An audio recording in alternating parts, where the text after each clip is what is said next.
Ladies and gentlemen of the interwebs, welcome to the Beacon TVL show, the weekly podcast from Beacon DeFi, your beacon in the world of decentralized finance. I'm your host, Professor Chris, your DeFi professor. And we've got a great show lined up for you today as we tackle the news of the week that's relevant to you, our dear users in the world of on-chain investing.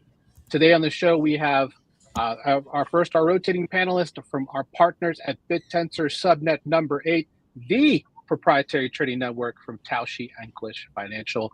The head of growth, Luke, is here. Welcome back, sir. How are you? Thank you, Chris. Good, man. How are you? Good to be here. Doing well. That's a beautiful view you got there outside your shoulder. Happy to see that. Yeah. The plant's nice. The plant, I like. What is that? It's a new touch. I don't know. It's something tropical. something that might hurt if you touch it. They poked my eye already, so. Oh, that doesn't feel good. You should stop trying to kiss your plants, brother. But, it is what it is. First, we'll start with one of our new friends on the show, who Andrew and I met in Brooklyn, New York City on the way to an event for Base. I remember that because we were on the same city bus, and we walked behind you all the way to the event till we stopped, and then we started talking. So we have from Spiral Stake, we have Abhishek. Welcome, sir. How are you? All good, all good. How are you, Chris? Good to connect with you. Yeah, great to connect with you. We had a good time walking out, trying to find the venue. It started to rain as we got there, but we got there and had a good time, had some great food, had some good conversations. Excited to have you here. And, we'll talk about your project as well and what you're building in just a bit. Our featured panelist today, whose project we'll also feature today, is from, I actually met two people from the team at separate events at Permissionless in New York City. I'm going to shout out here to Eric from the team at Axal, the AI agent protocol that provides fantastic yield opportunities. Welcome, Eric. How are you, sir, today? I'm great. Thanks for the opportunity to talk to your viewers. I had a wonderful time meeting you at Permissionless and very excited. Yeah, excited as well, because there's a lot of things that we're going to be talking about today. Just tying up one cute little loose end while we get started. But we're going to get started with what we always talk about, which is the markets. And we are in unprecedented rare air when it comes to Bitcoin. Gentlemen, I'm really curious to see what everyone feels about where we're at now. Bitcoin holding, we saw the all-time high go up past 122.8, I believe is the number. We're now a little bit calmer, roughly about 118.9. ETH, however, ETH is on an absolute monster tear. XRP not far behind, but we're seeing some really good up and to the right movement here. Luke, I'll start with you with regards to your thoughts on how the market's been looking, you being a trader, of course, and having that prowess. Yeah, I think to some degree, I wonder if Bitcoin has been preemptively pricing in rate cuts. I think obviously we see in the news today some of the news about Fed Chair Powell, Trump threatening to fire him, which I think obviously we saw some initial volatility today, but if we bring in a pro-Trump Fed chair, you're likely going to see those rate cuts coming, which is obviously bullish for risk assets. So, I mean, for me, I've always kind of thought that the top would be somewhere between 120 and 150, roughly. So maybe this is our final push, but I mean, things look good for now. Hard to be bearish when you're at all-time highs. Yeah, we'll talk a little about some of these catalysts in just a little bit with regards to the news. Abhishek, I wanted to get your thoughts specifically on any of these assets that are blue chips. Anything that's kind of catching your eye that you think is really interesting based on what's been happening over the last week? Yeah, it's super interesting to see the rally that is kicking in. I see now, everybody is just getting active in the space. So, as Luke commented about what would be the macro factors that are leading to it, I am more, sort of keen to see how it translates into space. So we'll be seeing a lot more projects, sort of going ICO, a lot more activity, and yeah, just excited to see what new projects are launching, seeing this rally. Yeah, I agree. How about you, Eric? What are your thoughts? Yeah, no, super exciting news. I mean, at Axal, we sort of operate cross-chain. Big, big shout out to our friends in every ecosystem from Ethereum to Solana. So very exciting news. I think as I'm looking at your screen, I mean, Tether as like a company is obviously also killing it. To my understanding, I think they just bought like this huge South American agricultural firm. They want to embed themselves into the South American commodities market. They're like really killing it as a business. So I mean, it's an exciting industry to be in, and then of course BNB also, ridiculous amounts of TVL and volume. So yeah, I mean, just very bullish on the entire industry. Yeah, I really do believe that $5 Tether is still on the table. I don't care what anyone says. It could absolutely happen. I'm totally joking, guys. but we'll see. I mean, we'll see exactly what's going on here. But this is all bullish. If you look at the 7-day, we're just seeing monster rises here. I think even Stellar Lumens was up almost 100% at one point over a lot of the news. There's a lot of different catalysts that are causing this. We'll talk about that in just a little bit, but we'll also take a look at bubbles. Bubbles is something, of course, that we look at every time we're here on this show. Looking at the week, everything is up. Strangely, to see AVAX at 21%. Shout out to all my AVAX homies. We're on our way, guys. We're on our way. We're so much closer to that 135 mark. It's not even funny, but we'll talk about Pengu specifically in just a minute. This is quite the turnaround from where we were last week, where there's a lot of uncertainty. And I'm actually really excited to see, just with the repricing, Bitcoin being the tide that raises all ships. Clearly, there's a lot of ships that are raising here, and the ones that aren't, like Pi, for example, are they're kind of in for a ride. But overall, bullish to see a lot of this bidding. As you can see, there's a lot of altcoins here. And something, again, like we talked about last week, guys, this is the time. This is the time from now until this time next year. If you want to learn more about crypto, digital assets, investing, trading, now is the time to get in. Why? And we'll talk about this in a second, is specifically around Chairman Powell, because by this time next year, we're going to have a different Fed chair. Little do a lot of people know that Chairman Powell was President Trump's nominee for the job, when he came into office, however many moons ago. But yeah, we'll kind of see where we go from here. So let's go ahead and hop into the news. This week is Crypto Week. And it's called Crypto Week because there's 3 specific pieces of legislation that are going to be looked at on the floor of the House of Representatives.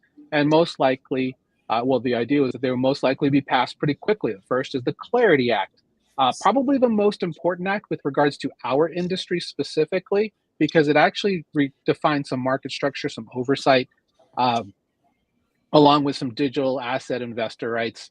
There's also the Anti-CBDC State Surveillance Act, which, of course, with the name says that we'll never have a CBDC or a central bank digital currency.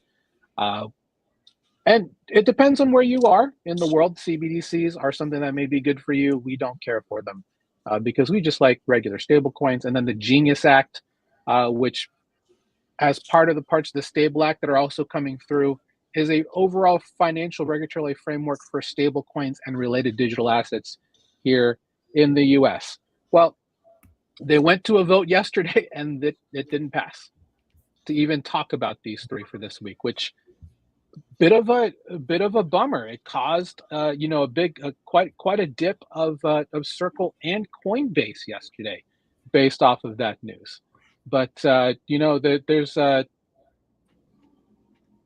there's just something about President Trump not liking looking bad. He's already said that, Luke, that's not going to happen. This legislation is going to go through. Yep. Regardless of what everybody else has already said. So let's start with you and your thoughts on Crypto Week and how this is going to probably be a pivotal week in where we go from here, looking at the charts we just looked at. Yeah, so I think, obviously, I mean, it seems obvious to me at least that Trump's stance is that he wants to pump the markets, kind of through whatever means it takes. And then kind of in a larger picture, if you're thinking long term, right? If the U.S. is buying into crypto and putting their own, putting themselves behind it, I think that's obviously long term bullish. But one of the things that I'm like particularly interested in with this sort of legislation is in terms of stable coins. I feel like the conversation really starts to become more about access and transparency, and kind of the idea that you can replace these traditional outdated systems with transparent on-chain systems. So then you kind of have the opportunity, like if the U.S. government is behind crypto and we're moving to this more stablecoin based model where you can bring everything on chain, then you're talking about tokenizing everything through real world assets. Like you're talking about tokenizing real estate, maybe using stable coins with Amazon, for example, merchants, things like that. So that's mainly what I'm interested to see, is kind of how that transforms over the coming years. I don't think it'll be any sort of immediate regime shift, regardless of what legislation comes through, but it's more so paving the way for those things in the coming years than anything, in my opinion. Eric, what are your thoughts? Sorry, I was muted. Oh, no, can you hear me now? Everything's good? Yeah, you're good. Yeah, I couldn't agree more. I think I think so. And again, sorry, but this is sort of just more generally tied to our own experience as a company too. We are experiencing completely unprecedented integration of TradFi, and I wouldn't say DeFi yet, but just TradFi and Web3. We've had the privilege to talk to some execs at various banks, traditional asset managers. When it comes to tokenized credit, tokenized RWAs, there literally has never been as much interest, and it's only going to climb. We were actually just talking to, right after we had met at Permissionless, we had talked to a business that does tokenized Airbnbs, another one that tokenizes like laundromats, but very sustainable cash flow there. So, an RWA model there makes sense. It's very exciting. Sorry, I'm kind of just rambling on here, but it's ridiculously exciting. I think in a few years, there will be no such thing as, a really separate crypto industry. It's just going to be fintech. It's going to be fully integrated into TradFi. So sorry, I don't know if that answers your question. No, that's great. I just wanted to get your thoughts. I mean, all of us are builders. So I just wanted to see from your vantage point how you thought about the weight of this news, because that's kind of what people are waiting for. We're waiting to see, I think even from a retail perspective, people are looking to see not only just what the US is going to do from a legislative standpoint, because I think a lot of people are questioning legality of certain, that's not quite the word I'd use, just not legality, but the regulatory green light for people to start moving. Because and I'll talk to you about this, Abhishek. You being from, looking at it from an international lens. Once that the goal for the Genius Act and the Stable Act is August 4th. So once that happens, we've already got, green lights from Bank of America, J.P. Morgan, and certain other companies who are going to come out with stablecoins. So we're going to get a lot of mainstream, just even free advertising about crypto and what can be done with crypto from this. So that's why, again, if you're not involved with what we do here in DeFi, this might be the time to start getting your research ready. So want to get your thoughts, Abhishek, before we move forward. Yeah, absolutely. So I would like to, sort of take it back a little bit, like as you mentioned, like internationally, what, like I am a builder, primarily not from America, but from a more eastern zone. So looking at, this goes back a little behind, like before like Trump was getting elected, there was like rumors that, capital and innovation will sort of move away to like Dubai, and everybody had started, positioning themselves to like Dubai. But like, luckily Trump, sort of, it was an amazing election. I would say, and we have Trump here, and now so many companies like have positioned themselves for like genius. So a lot of innovation is moving back into America. For example, is like one of the builders who are now here and building for this ecosystem, and looking at like our partnerships. So we are working very closely with Frax Finance. Shout out to Frax. Oh, One of the Frax. most, yeah, one of the most genius compliant companies out there. They just like pivoted their entire roadmap on like genius passing. So like that was like a brilliant move from Sam. Like he is like shout out to Sam, one of the most OGs builders in the space. And yeah, I mean, looking at that, like the kind of things that are planned in the roadmap for like Frax, like for them, they are like one of the most genius compliant companies out there. Like they have like separated balance sheets and fully treasury backed, and now they are coming up with like their infrastructure like Fraxnet, which is like sort of using which is like this KYC KYB layer of like onboarding businesses, and we as a DeFi uh, company, as a DeFi builder building in the yield space, we intend to use that to, sort of onboard the masses. So like we've been talking to a lot of people on the ground who are like super excited.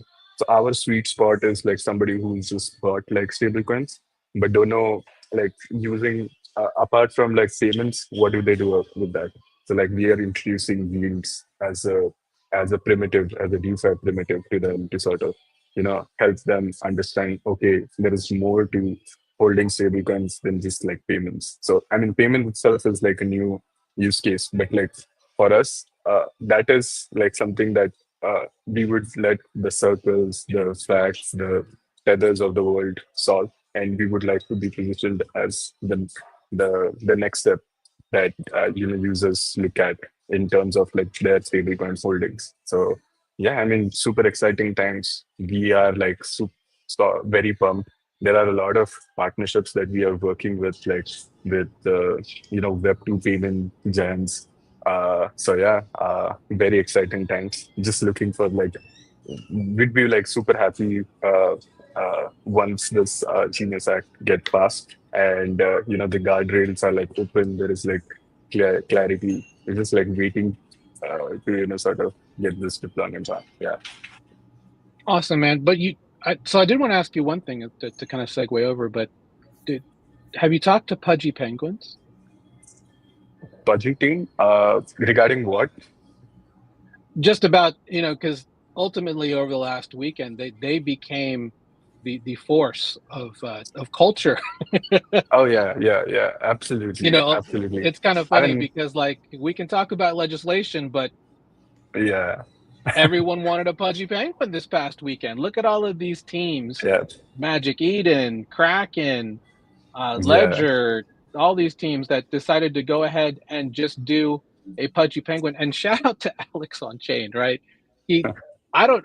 It's kind of a dream where a shit poster can get a dream job at the new dream job, because before it went from like contributor with 4 O's Yeah. to like chief of staff, and now CT lead. I think is going to be the new interesting job to have in crypto outside of DevRel and BD, because ultimately he got a job by taking over the Coinbase account for literally like an hour or so, and then changed their PFP on Twitter to a Coinbase branded Pudgy Penguin, and it started this huge thing. I can't look anywhere on the timeline without seeing tons of Pudgy Penguins. They're just so cute and cuddly as a penguin holder myself, and what it's done, honestly, is gotten a lot of people around to just the idea of one of the largest brands in crypto, and that's Pudgy Penguin. So um, it's actually really good for Pengu. It's good for Abstract Chain. Abstract now, according to L2, beat number 10 in terms of L2s that are out there, well above some others. Frankly, I don't think anyone uses any of these, but regardless, this is big news for Pengu. This is big news for Pudgy Penguins. They've got so I've actually been talking about this in our membership calls, for a couple of weeks now, because people are always like, "What are some really good asymmetric upside bets?" I mean, we've of course talked about Hyper-EVM, and we've talked about BitTensor, but Pengu and Abstract could be an interesting play moving forward because of moves like this, where everybody is like freaking out and wanting to get a Pudgy Penguin. We almost did one for Beacon, but I didn't have time for that. But regardless, that's all changed now. But Pudgy Penguins as a brand has really kind of come forward in the last month or two, and they're starting to build momentum. There's 200 million now on Abstract. Pudgy Party is coming out, which is kind of like a Pudgy themed Fall Guys game that people will most likely be playing. They have a partnership with Random House. There's a cartoon coming. There's a new Chinese supply plushie type of empire being built in the next couple of weeks as well. They have Pez. And yeah, if you're looking to see like literally just what's coming with, oh, and by the way, there's also a Pengu ETF, ladies and gentlemen. And we'll talk more about treasury companies and just, I know, right? Just in a minute. But look at what's happened just in the last 2 days, thanks to the price action from, literally just a PFP flip. And it's kind of crazy with everything coming together now. Pengu's coming back to pre-launch price. So now the real momentum builds. They're like, can they go to 1 billion from here? Can they 20x from this point? Yeah, actually they can. They have a while to go to get to Bonk and Pepe land, but there's no reason due to all of the brick and mortar type of things that they're doing out in TradFi and Web 2 that they can't get the reach to get there. So I'll start with you, Luke. What are your thoughts on Pudgy Penguins as being that next great NFT franchise that most people of all ages obviously are going to fall in love with? I'm not too familiar with NFTs. It's definitely not my wheelhouse, but I definitely see like the allure of, you feel like it plays to all audiences, right? Like you have like you kind of talked about where you have brick and mortar stores. Like I can imagine a kid seeing like a little Pudgy Penguin, like cartoon, like fluffy character on a shelf and wanting to buy it. And I mean, in practice, if you're able to generate real world revenue through crypto, I feel like the sky is the limit. Because if you're not, it's funny because it's so simple and it's almost childlike in a way. But if you're able to produce revenue, it's a lot better than a lot of these vaporware projects you see out there. So I think the sky is the limit as long as they continue to gain social traction. Because it's really, I feel like this is kind of the sort of thing where their entire revenue base and ability to continue ascending is really just based on social traction and credibility. I personally would expect to, maybe see some sort of cool down because I feel like these trends kind of come and go fast, especially with like specific brands. But only in crypto, right? You never know. It could 20x in like a week. Did you see that? Like literally you started talking, Luke. Nothing but green on this screen, brother. You are pushing the needle, Luke. All I needed was Luke to come on this show, and suddenly everyone's buying Pengu. Got to look at that.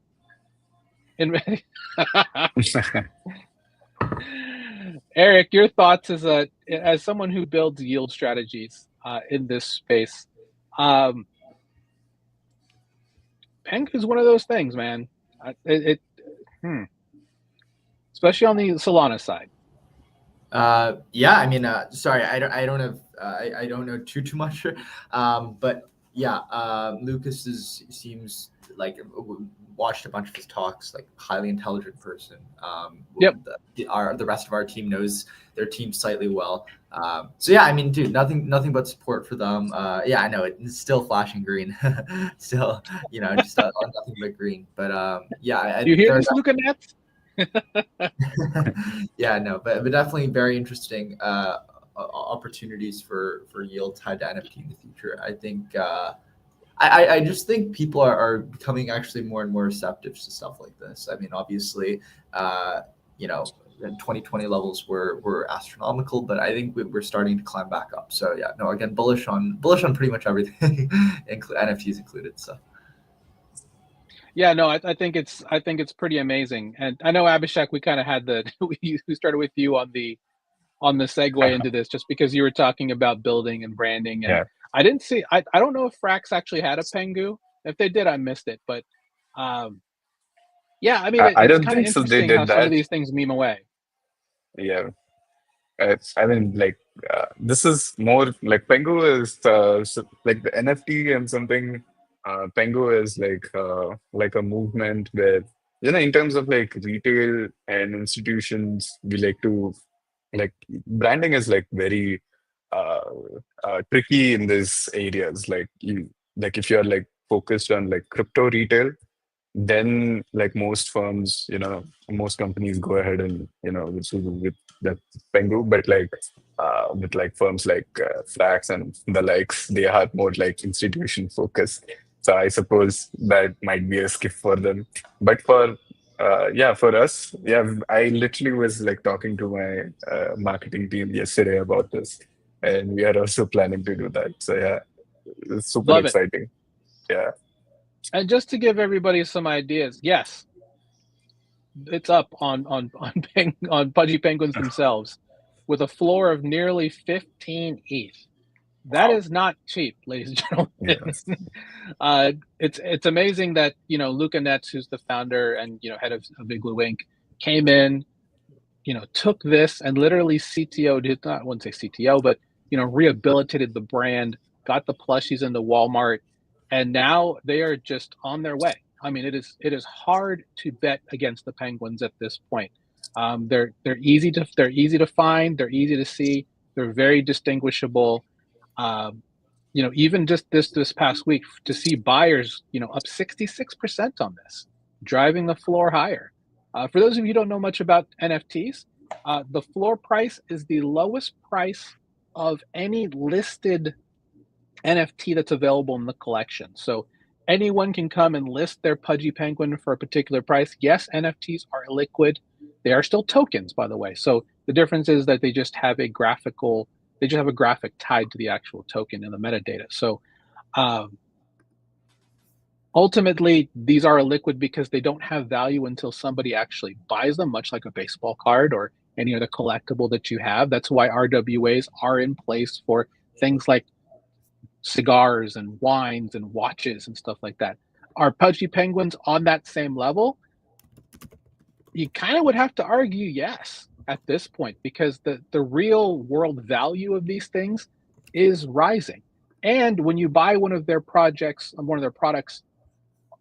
in person in real life, you actually can trade them for, or actually redeem things on there for like traits for NFTs, Pengu coin. There's a bunch of things that are out there. Just as a as a note of transparency, I am a streamer on Abstract, so I'm not talking about this to pump my bags, by the way. Feel free to check out my streams on there. We're streaming on Abstract right now. But I just wanted to say that if you're looking for something that could get some upward momentum, I mean, this is some upward momentum, specifically if you're looking for a chart that could perform. So if you're looking for something to kind of, because one thing we talk about at Beacon all the time is we talk about allocations. We talk about not throwing everything in one basket, having a system, being organized. These are things that you should consider if you're looking for like 2 to 5% of your portfolio to throw towards anything that could be something that's asymmetric and a good upside bet. They've got real revenue, guys.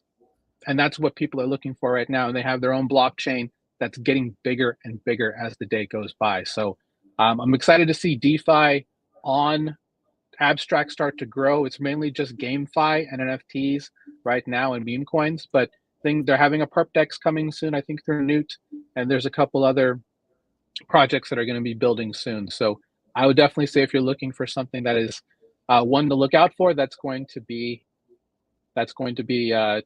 Pudgy Penguins and Pengu. So give them a look. Moving around to a quick little transition. If you like what you're hearing, and I see there's quite a few people here watching us live, thank you so much for joining us. Please go and follow all of our fantastic panelists today. We have Abhishek here from Spiral Stake, Luke from Taushi and Glitch Financial, and Eric, of course, from Axal. It's all put together by us here at Beacon DeFi. This is Total Value Locked, our free community. If you want to learn more about decentralized finance, we are a DeFi education company, guys. We're here to make DeFi accessible. In the event that you're seeing all this stuff and you have no idea how any of this works, come check us out. It's absolutely free. Let me put the link down here at school.com/beacon. Check out our Start Here post.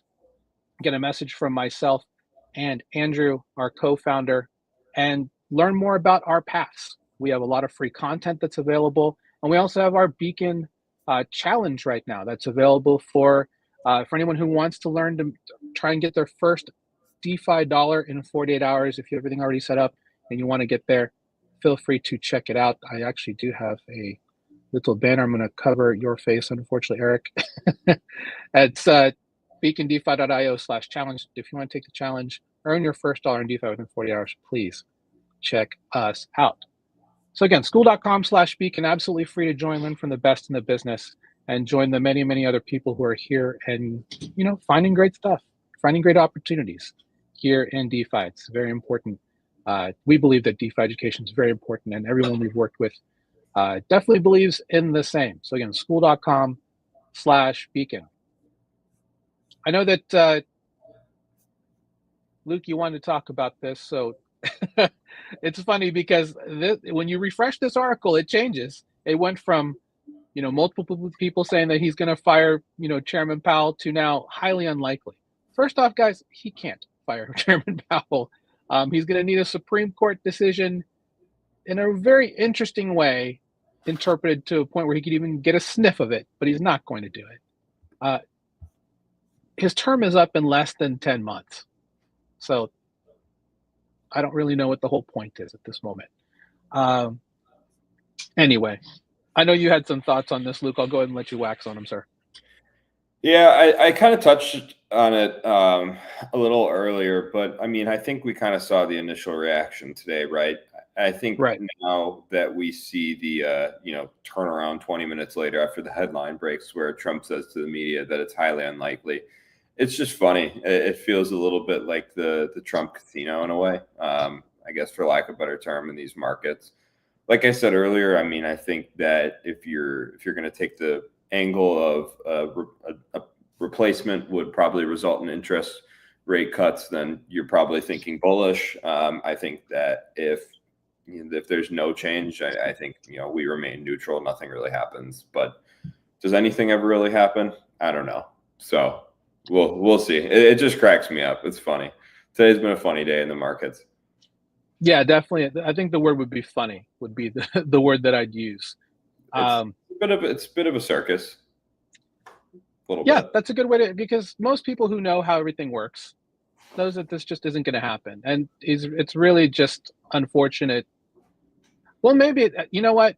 I'll be honest. I would like to see him go more about this, because everybody else just want to talk about the Epstein files. So anything that we can do to get away from that, I guess, is fine. Yeah. Anyway, we'll move on. This is a topic I wanted to get everybody's analysis on, and really, it's just something very interesting that I sat there and I saw it on the trending topic. It was BTCTCs, and I was like, "What is a BTCTC?" And it's actually a BTC treasury company. And right now, we are seeing multiple companies come together to create strategies to hold Bitcoin. MicroStrategy from Michael Saylor, of course, is probably the most well-known. MetaPlanet from Japan, a former hotelier, still a hotelier. They are now a gigantic holder of Bitcoin. And these are companies that aren't mining, right? Like, for example, I remember I put in our Beacon Digest for our mastermind this week, the country of Bhutan, the happiest country in the world, has 1.3 billion in Bitcoin that they've mined. Little Bhutan, so happy, really happy now, right? So we're seeing more of these companies, and I think this is really probably the biggest catalyst, in my opinion, as to why BTC and ETH are on the rise. Outside of ETF inclusions, and those flows have been great, we're starting to see more and more of these companies come together. Of course, we have like SBET, SharpLink Gaming. They're doing a huge thing. DeFi dev company with Sol. The this company new from Bitmine Immersion Technologies. Peter Thiel has put in his 9% stake into that company, and all they're doing is focusing on an ETH treasury. Let's see, Inovia, which is one for Hyperliquid, is now under the Hype D ticker. They sell ophthalmology equipment, but they then put in a just an initiative to buy Hype, and they sold out pretty quickly. So now they're Hyperion DeFi, yet they also still sell ophthalmology equipment. It's kind of an interesting flex, I guess, if you want to call it that. And also in multiple companies, like I believe I forgot the name of the name specifically, but there's one for BitTensor as well. There's multiple companies that are buying Tau at this point as well. So I wanted to get your opinion first, Eric, just from your standpoint. We're getting more and more of these companies creating these treasury companies on the idea that, frankly, ETH's good, and ETH is now technically what they're calling the world reserve asset. I want to kind of get your thoughts on that. Yeah, I mean, I think there are two things to say, right? The first is just on the volatility of the asset. The volatility of crypto just smoothens out over time. It will, I would say, within perhaps the next, I don't know, maybe the next year and a half-ish, after the next year and a half, within the next few years, the volatility of at least blue chips, so just ETH and BTC, are going to be very minimal. Changes that you would see in price action as you would see in blue chip stocks. So I think this makes a lot of sense. I think, the fundamentals, I mean, the issue with ETH has never been with the fundamentals. I think the fundamentals have always been very strong. And then, we're seeing lots of TradFi integration. So I don't know. I think this is a very long-winded way of just saying this makes sense. There are treasury companies for much more volatile assets than even beyond crypto, right? So, again, I think this makes a lot of sense. Yeah, and I guess, Abhishek, seeing all these companies stockpile ETH, it just brings renewed focus to being a builder in this space, specifically on an EVM chain. So this is momentum to a builder like yourself, right? Yeah, absolutely. I mean, like, we are super stoked seeing all of these, companies piling into treasuries for like Ethereum and BTC. So basically, what it signals for me as a builder is the willingness the of the TradFi companies to sort of work with crypto, and that is a very high signal. And what that represents is like new set of audience that we can sort of reach out to and build for. So I mean, like, in terms of like the audience set of like crypto, I think there is some level of saturation in terms of like people who are in the space. We just like keep constantly selling to each other, and now seeing these new companies sort of create treasuries of BTC, ETH, that signals there are like new frontiers and new markets that are open. So like, now the race for a builder like me is to go there, because that is a very good signal that these guys are like aligned to the highest levels, which is like them creating sort of reserves. Hence, there is like, with that one company, the willingness that it signals, we can build payments for them, we can sell yields to them, we can sell so DeFi to them. So there are like so many avenues that are getting signaled by this. So that is something that I infer from this information. So, yeah. Amazing. Luke, as someone who's working in a chain that's looking to get traction and adoption, hearing companies, publicly held companies, are creating initiatives and digital asset treasuries just for Tau. What's the talk like there internally, like in the ecosystem, seeing these things happen? Yeah, I mean, I think it's actually really simple. I mean, it's just bullish long term. I think that for years, we've seen a lot of talking heads on Twitter clamor for the fact that institutions are coming, they're going to be buying crypto. And this is really, this last year has really solidified that idea. You can see it in the flows for a lot of coins, specifically Bitcoin. I mean, this has been a very Bitcoin-led run where altcoins haven't done that much relative to past years, which I think is really more just to say that Bitcoin is a legitimate store of value, and Bitcoin, as well as crypto in general, are here to stay long term. And then you talk about Tau too.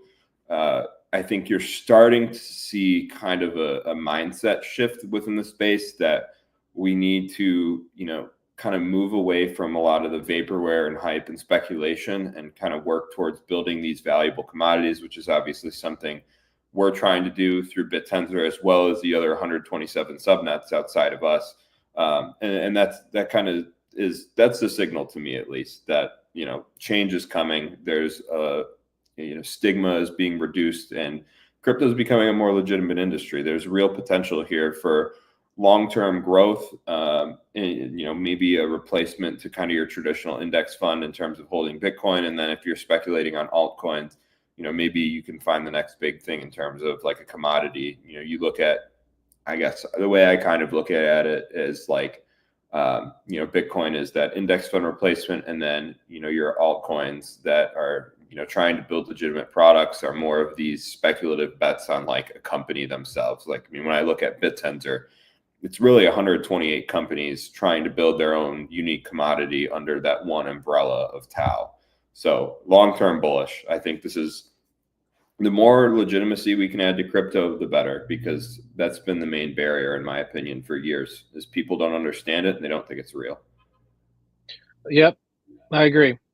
Well, before we head to our featured panelist with Axal, speaking of things that are real, let's talk about something that most of us are doing, and you should be doing, and that's paying your taxes. That makes crypto very real when you look at it from a capital gain standpoint. CPAs dread doing crypto taxes, and frankly, they're complex and take a lot of time. I personally spent a lot of time finding a tax product that works for me, and you should be looking for a product that helps you generate a report for crypto for you from crypto natives by crypto natives. You see, that's our friends here at Awaken. Our partner there with their founder, Andrew, he built Awaken because he couldn't find a product that accurately got him the best representation of his crypto tax burden. They support all the latest protocols and chains like Base, Solana, and also Hyper EVM with support for new chains and protocols coming all the time. Thanks to our partners at Awaken.tax, you can get your crypto tax report done easily and efficiently. They take customer feedback seriously, and they make changes quickly. I've seen this happen myself. All my homies use Awaken.tax, and for you, you can sign up and get a fantastic 25% off your report when you use our referral code of Beacon DeFi. So I know many of us thought that the IRS was going to go away this year, so we took the extension. I need to file my taxes soon. I'm definitely going to be using Awaken.tax and saving 25% with the code Beacon DeFi. Do the same. Use a crypto tax program that crypto natives use. A special thanks to the team at Awaken.tax and Andrew, their CEO, for their support of Beacon and DeFi education. Again, crypto tax software for everyone by crypto natives. Awaken.tax. Sign up code. Use the ref Beacon DeFi. Help us out a lot. Okay, we're going to go ahead and let me take that pudgy penguin off your face there, sir. Let's talk a little bit about Axal, AXAL.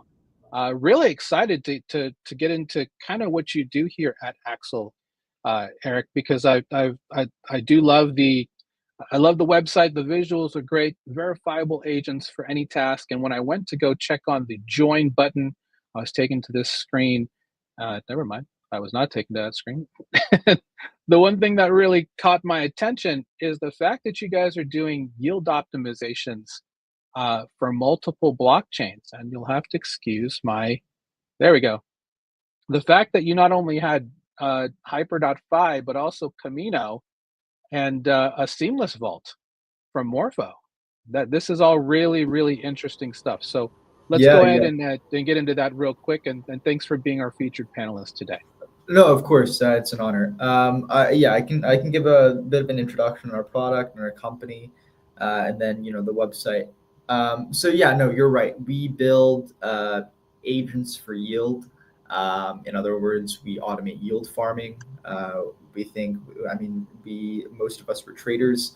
We always thought that yield was just such a pain to manage, a bajillion spreadsheets. And sure, maybe you do have some edge when you are manually doing stuff yourself, but we just thought that we could hire some phenomenal quants and sort of program our edge into those automations. And so really what happens is you sign up.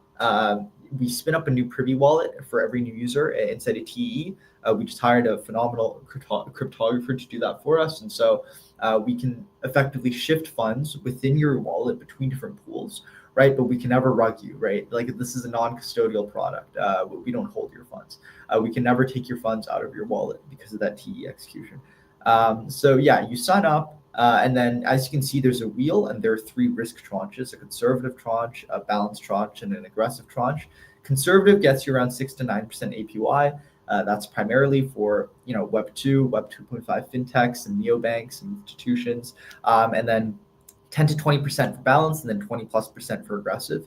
We try to take no principal risk until say 16, 17% APY, largely just market neutral stablecoin lending. And like you said, Chris, this is a chain agnostic product. So currently we have some opportunities in Solana and EVM. We'll roll out some mainnet stuff. We're going to be one of the first yield optimizers to do some hyperliquid stuff, largely just LPing, so some looping on hyperliquid. We do some cool stuff with our native stablecoin as well that gets you like 13% APY. It's just the point is yield, DeFi yield is like relatively advanced and developed as an industry, but it's just so fragmented, right? And we're in an era where distribution and sort of the UI/interface, the packaging of the product matters more than ever. And so we try to solve that pain point. We package all this phenomenal yield, right? Put it into one platform and offer you diversified exposure to those opportunities.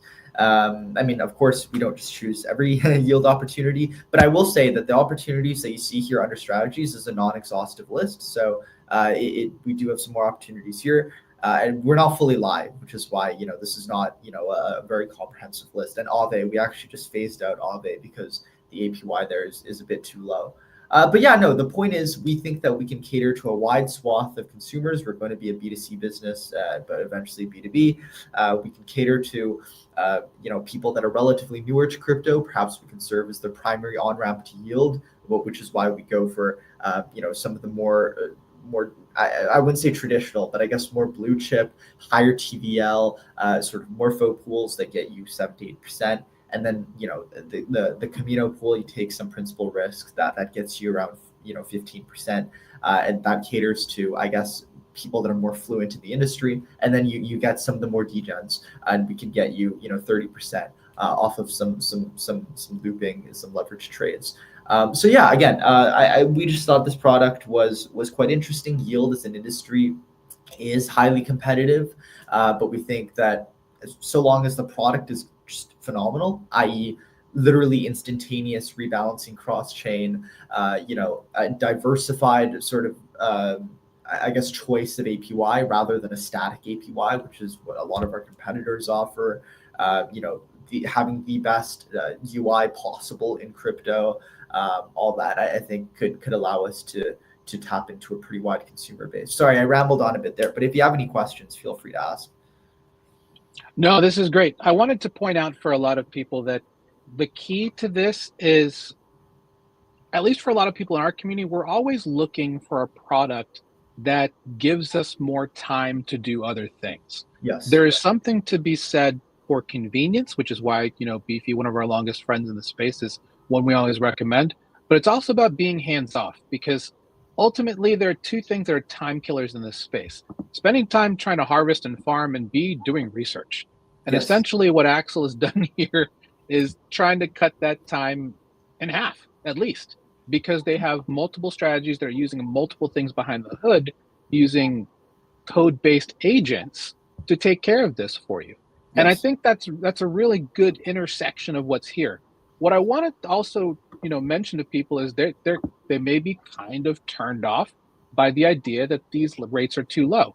If that's your thinking about this, you need to reset your mindset because let me tell you, you're going to get direct access to stuff like this. The best rate you're ever going to get on the street through a broker who's taking money from you is 30%, and they're using AI. So you get direct access, you own your assets, you're here in DeFi where you are your own bank. This is a great solution, especially because the fact it's cross-chain. That's the other part. This is more of a one-stop shop because you don't have to go and set up multiple ecosystem wallets. You can do it all from this one thing. So that's really cool about this. And one thing I will add, this FEUSD, this is Felix USD on Hyper EVM. The gold standard, at least the holy grail for many years in this space for stablecoin yield, is 20%. If you can get to 20%, that is golden. The number of whales I know in this space that all they do after they make their millions with moonshots is they literally farm stablecoins, guys. They're paranoid about losing money, and they will look for things like this because it's hands off, and they're getting better than 15 to 20% of their money, and they're taking their earnings and they're compounding and making more and more. And that's the beauty of DeFi, the magic of compound interest. Sorry to take up too much of your spiel, brother. No, thank you for that. I love it. Yeah, no, sorry, if I could just follow up. I think what you said makes a tremendous amount of sense. I mean, if you look beyond DeFi too, right? T-bills get you like 4%. Let's not even take like your bank account gets you like 0.5%. Like okay, maybe if you have if you use sort of those digital banks, again, they get you like 4 to 5%. So I think if you want, and this is something that we're sort of doing that, again, other yield optimizers aren't, we're trying to also create a product that is for people that might be entirely new to crypto but hoping to make that leap, right? And for them, I think the 7% compared to, again, the 4% from T-bills is almost double. It's still a ridiculous jump. And one last thing that I do want to identify, if you look at the TVL of these pools, some of them are quite low, right? Lower TVL, which is why they're able to of course, produce higher APY. And so there's a question of, can we really deposit in size? And I think that's a good question. I think I do want to point out that our eventual goal is to have you earn yield on everything, right? And it's not to expand beyond DeFi yield for you to earn yield on pretty much every interesting RWA will be the marketplace for that. So like I was saying before, with like tokenized Airbnbs or tokenized laundromats with lots of sustainable cash flow, you will be able to earn potentially yield on that. So almost, and this might be a very unintuitive, poor comparison, but almost in the way in which you can bet on pretty much every real world event in poly market. We want to eventually be a marketplace where you can earn yield on everything, on the top DeFi pools, top RWA products, etc. So that's the eventual goal, and so I think that'll solve the not being able to deposit in size issue. I just think yield is going to be brought to the mainstream, and we want to play a pivotal part in that. So, well, I think you want to stagger all of that feature because you're pretty new. You want to make sure that everything gets tested, all the bugs. Definitely, that's a long-term vision. Definitely. Mm-hmm. Yeah, for sure. So I'm going to open up questions for Abhishek and Luke, but I wanted to ask specifically from a permissionless standpoint. Is this always going to be curated from an agentic standpoint, or will there be the ability for users to create strategies and pools? Okay, so once we roll out and get decent traction, users won't really be able to select sort of the pools themselves, but they'll be able to emit pools, right? So for instance, right, that's the goal. So if they think the APY here is too low or too risky, they should be able to just opt out of that while still sort of opting into the rest of the diversification that we provide them. Yes. Oh, that's interesting. Luke, Abhishek, any questions from you guys on what they're building here at Axal? I think it's pretty interesting. Yeah, I mean, it's super interesting what Axal is kind of building, because we are building like kind of similar product, but like in terms of like our yields, it's more like leverage looping strategy. And that's the only strategy that at Spiral Stake we sort of focus on, because like our aim is not to like in terms of like our vision and mission, we are working more in terms of like bringing these yields accessible to like everyday people, and that's one of the fundamental reasons why we want to work with like uh, Frax and all of these guys who are like building the next railroads. And with that, like for us, like we would be on the back end of like bringing more yields accessible to these guys. We'd be working with Axel, but yeah, like I think like what Axel is doing is like pretty amazing. We like for us, the focus is more like bringing more and more retail, hence sort of going on the ground, making partnerships with like wallets, making partnerships with like Web2 wallets and wealth tech. Those are like the areas that we focus on. And yeah, I mean, like what Axel is building is like pretty amazing itself. What about you, Luke?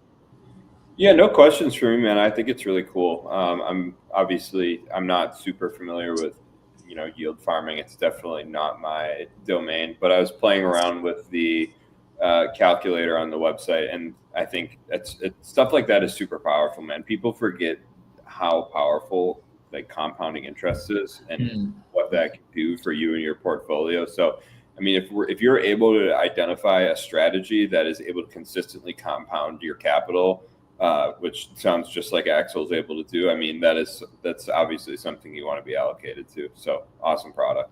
Thank you. Yeah, I mean, the thesis has always been there are a tremendous amount of very intelligent people in the space that are able to, devise yield strategies better than us. And so we sort of are the intermediary, right? We route liquidity to them. We tap into their pools. But of course, the benefit, the advantage to just only using their pool is diversification on our end. So you get a diversified, exposure. But yeah, no, thank you. Thanks for your guys' kind comments. Yeah, this Felix USD pool has got my attention, along with the Athena pool, of course. Always looking for good things like that. We'll definitely feature this one in our Beacon Spotlight that goes out every Thursday to our members on the best rates around for specifically for stablecoins, because that's phenomenal. Even on 23 I million. have a question. Yeah, go ahead. For Eric, yeah. So Eric, I see like a lot of teams, are like increasingly, looking into like fixed yield as one of the avenues, like like protocols like Liquidity coming up, Morpho V2, which is coming up. All of them are like looking into like fixing yields and creating like these rock solid levels. So what are your opinions on that? Like, what are your thoughts about, like, are you as Axel like looking into this? Because like most of institutions are like staying away from yields because they are they fluctuate a lot. So like this is like the forefront that everybody is looking at too. So what are you guys as a yields platform doing about it, like just thinking about it? Yeah, that makes sense. I think when it comes to institutions, well, I mean, I think it's a bit different when you talk to crypto native liquid funds, but the trad institutions that we've been talking to are very very vanilla. They look at vanilla options. So if you talk to these asset managers, sometimes they don't even want better rates. They just want some DeFi exposure. So like Aave is good enough for them. And it's not really any fancy stuff when you look at institutions. So definitely not really looking at the Felix stability pools even. They largely just want like a sweet spot of anything from 5 to 9%. So I think in those cases it's a very simple answer. You just Aave, some Morpho pools, etc. But yeah, in those cases the APY doesn't fluctuate as much. Aave is almost always between, I think, 3.95% and like 4.5%. Whereas you're right, like for instance, to be fully candid, the Camino pool, Sol nuked a little bit last month, and so of course the APY also, I'm sure but also fluctuated a bit. And so we're candid that and we're quite transparent that we take some principal risk there, right? But when it comes to other forms of more market neutral stablecoin lending, the rates should be very, very sort of fixed, absolutely, and that's what we tell institutions. That's great. I wanted to also, you mentioned that you guys are, for the most part, still in beta, but you do have some whitelist opportunities available, which is something we'd love to find a way to extend to our communities and our listeners. What does our audience need to do to get engaged with you guys? Well, our just feel free to DM us on X at here at Get Axal, or feel free to email me, Eric at getaxal.com. Sometimes I know on Twitter, if you don't have a premium account or something, you can't DM other accounts. So feel free to get in touch. Literally anyone with any queries. I mean, I'm BD. This is my job.